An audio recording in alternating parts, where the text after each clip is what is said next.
Let me tell y'all something that nobody ever warned me about. The day I brought my son home from the hospital, I remember just standing there in the doorway. I saw my wife, I saw my newborn son, and that's when it really hit me. And it wasn't just joy, it wasn't just excitement. It was this overwhelming realization that I had two completely different people now depending on me. Their livelihood was in my hands. So that means that every decision I made and any bad decision that I made, it affected them, right? Anything I did or didn't do, it impacted them.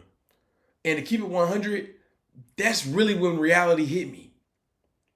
What's up, everybody? It's Alonzo J, but some call me Zoe, and you can call me Zoe too. And today we're having a real one.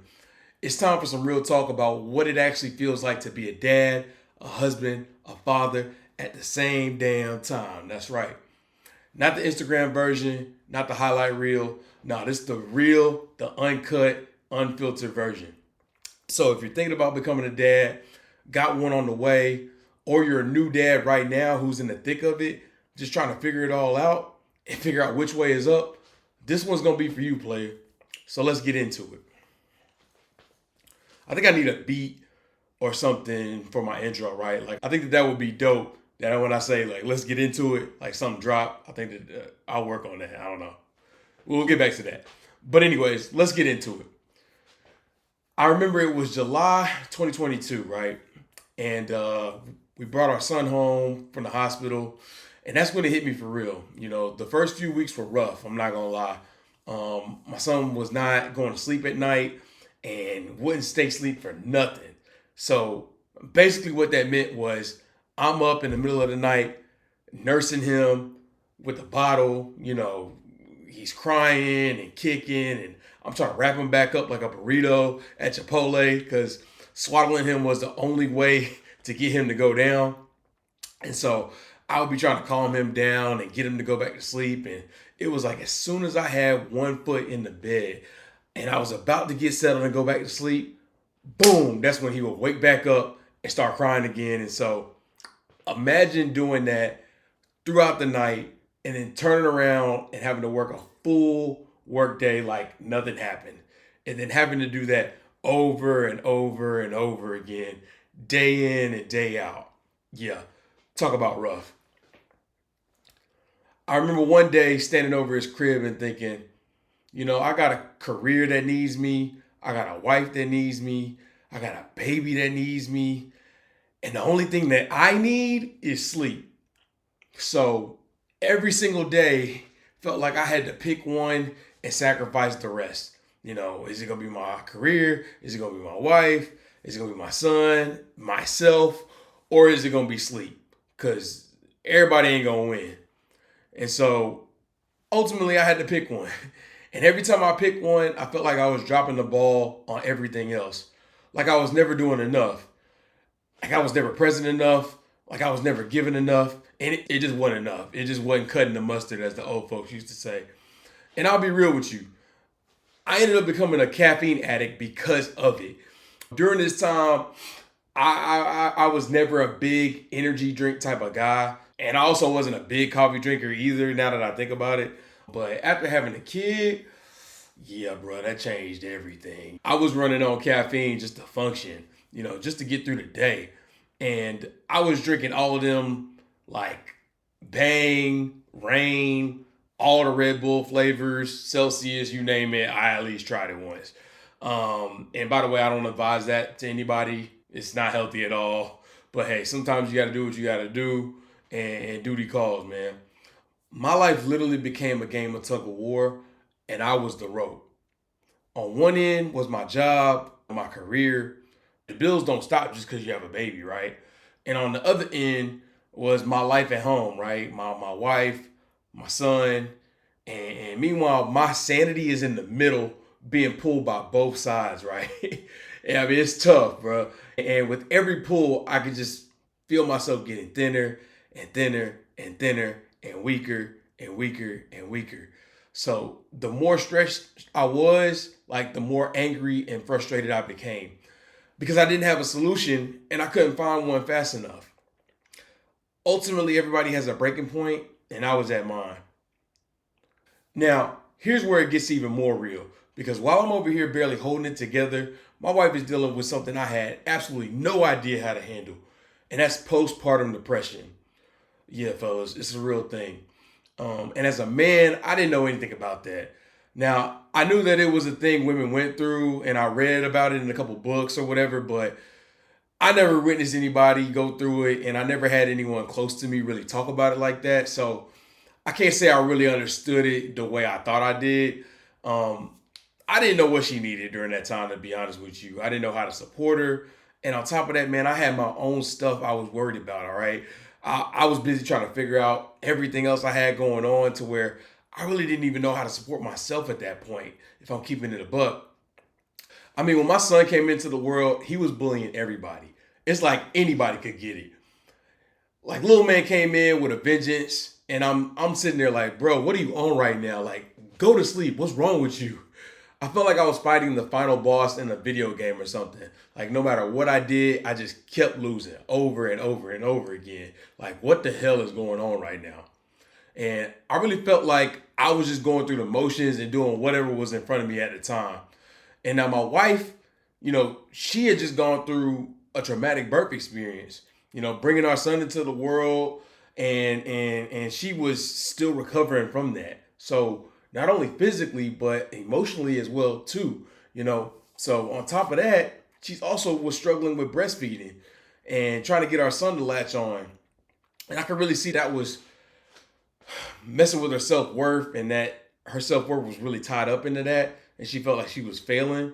And so, what I learned the hard way is that she didn't need me to fix it. What she really needed at that time was my love, my words of affirmations, uplifting her with kind words, telling her how beautiful she was, telling her what a great job she was doing, even when she felt like she wasn't. She really needed to hear that from me, not other people. Hearing it from other people was cool, like family and friends, that's cool, but I needed to be the loudest one in the room. I needed to be the megaphone in her ear. And also, on top of that, she needed acts of service too. So that meant me doing more around the house, cooking, washing clothes, stepping up in ways that I honestly just didn't think were my job at that time. I know. I had a lot of growing up to do. Terrible mindset. Um, and really that came from me just holding on to traditional ideas about what a husband does and what a wife does. And bro, none of that was serving my marriage, just to be honest. I really wish that, somebody had pulled me aside and kind of let me know that, hey, just give her grace, give her patience.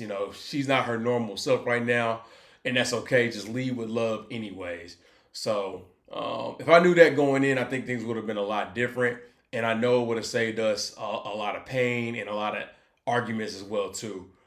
So here's what happened when I really tried to express what I was going through at the time.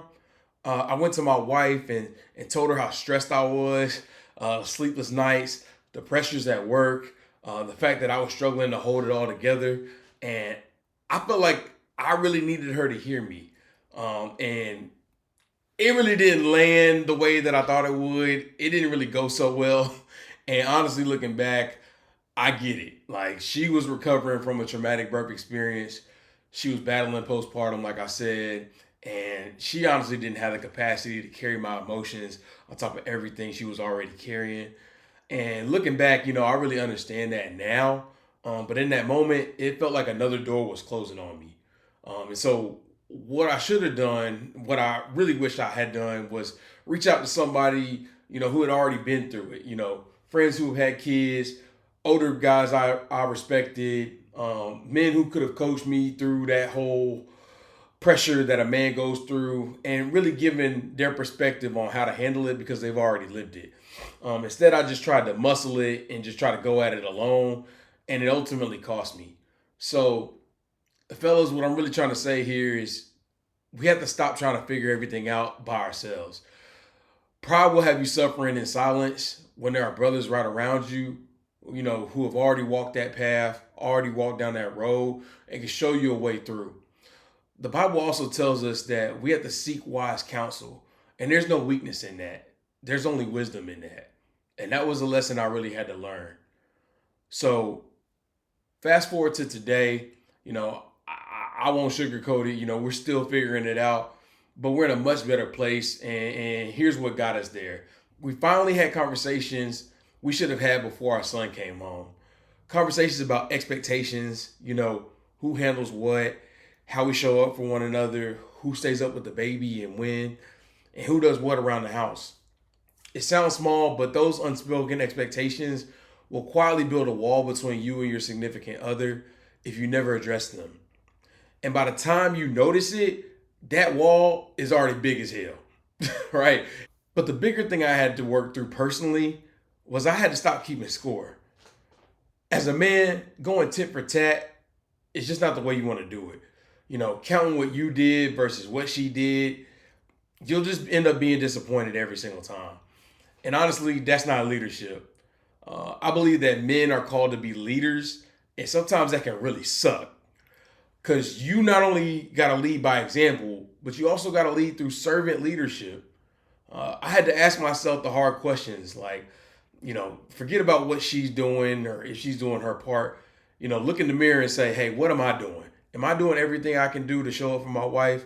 Am I doing everything I can do to show up for my family? And I had to be painfully honest with myself because only I know the real truth. You can fake it with everybody else, but when you look in that mirror, only you know what's real. Only I know the real truth about what I was actually putting in versus what I was holding back. When I became real with myself, that's when I realized I was being selfish in certain areas. I was bending over backwards to provide financially and then mentally checking out when it came to showing up at home. And I had to own that. And I also had to turn it around. But one thing I noticed when I started to change, my wife started to change too. When I stepped up, she also stepped up. And that's what real leadership does. It sets the tone. It creates the environment for the entire household. And it ain't always fun. It ain't always fair. And you're not always going to feel like doing it. Being the bigger person can really suck sometimes. And I totally get it. I really do, bro. But let me ask you something. What's more important to you? Is it being right or is it fixing it? So here's what I want to leave you with. Have the hard conversations before you reach your breaking point. Don't bottle it up until you explode on the people you love. Communicate when you're calm. Communicate when you're not frustrated. And before you open your mouth, pray, bro. Pray that the words are delivered in love and received in love. Because how you say it matters just as much as what you say. I had to learn that the hard way. Look yourself in the mirror and be honest. Are you doing everything that you can do to support your family? Regardless of what your girlfriend, your fiance, your wife, significant other, whatever, regardless of what they're doing, just focus on you. Start with holding yourself accountable because we're called to lead, and leading means we're setting the tone even when it's inconvenient, even when it's hard, and even when it feels like it's not fair. And also, go find your people. Find men who have already been through what you're going through. You don't have to figure this out by yourself like I tried to do. With that being said, we'll wrap this one up. But drop a comment below and let me know how you balance being a husband and a father at the same time. Or how you just manage leading your family all together. What kind of struggles you're running into and what helped you along your way. I want to hear about it. I want to know about it. And I want to share it with other brothers. So with that being said, I'm going to see y'all on the next one. We out. Peace.